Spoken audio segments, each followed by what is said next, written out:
तो साफ शब्दों में कहा, और उसी तरह के साफ शब्दों में सतीश दास जी ने भी कहा कि मुसलमान, शूद्र, बौद्ध, सिख, ईसाई ये सब जब तक मिलेंगे नहीं, जब तक हम एक साथ मिलकर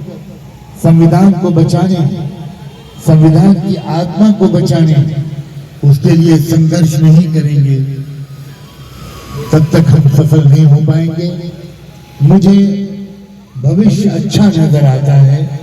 हमें थोड़ा संघर्ष जरूर करना पड़ेगा, थोड़ा इंतजार जरूर करना पड़ेगा, लेकिन इसी तरह मिलजुल कर बैठते रहना पड़ेगा। मोहल्ले की सतह पर आप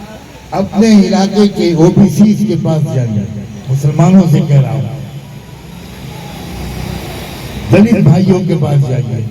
बुद्धिस्टों के पास जाइए, उनके घर जाइए,